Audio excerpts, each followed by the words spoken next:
विधान परिषद निवडणुकीसाठी सांगोल्यातून भाऊसाहेब रुपनर यांच्या नावाची चर्चा।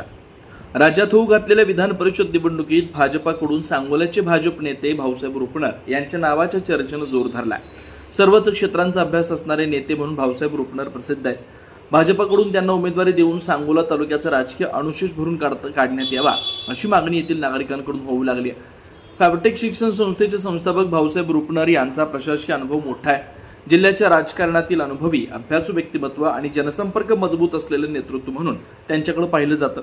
शिक्षण, उद्योग, बँकिंग, क्रीडा आणि कृषी क्षेत्रामध्ये त्यांचं मोठं योगदान आहे। राजकीय क्षेत्रात महत्त्वाच्या भूमिका बजावल्यामुळे त्यांच्या नावाची सोलापूर जिल्ह्यातून सर्वाधिक चर्चा होऊ लागली।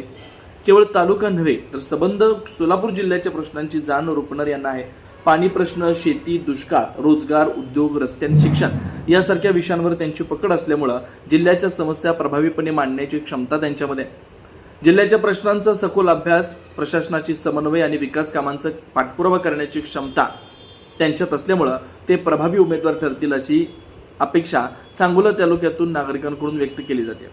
विधान परिषद हे केवळ घोषणा देणारं सभागृह नसून ते अभ्यास, प्रभाव आणि संयमाची परीक्षा घेणारं सभागृह आहे। यामुळे या ठिकाणी भाषण करणारे व्यक्तिमत्व उपयोगाचं नसून मुद्द्यांच्या तळाशी हात घालणारे व्यक्तिमत्व गरजेचं आहे। सध्या तरी भाऊसाहेब रुपनर यांचं नाव सोलापूर जिल्ह्यातून चर्चेत असलं तरी ते त्यांच्या पक्षात किती बेरीज वजाबाकीचं गणित करू शकतात यावरच त्यांची उमेदवारी ठरणार आहे।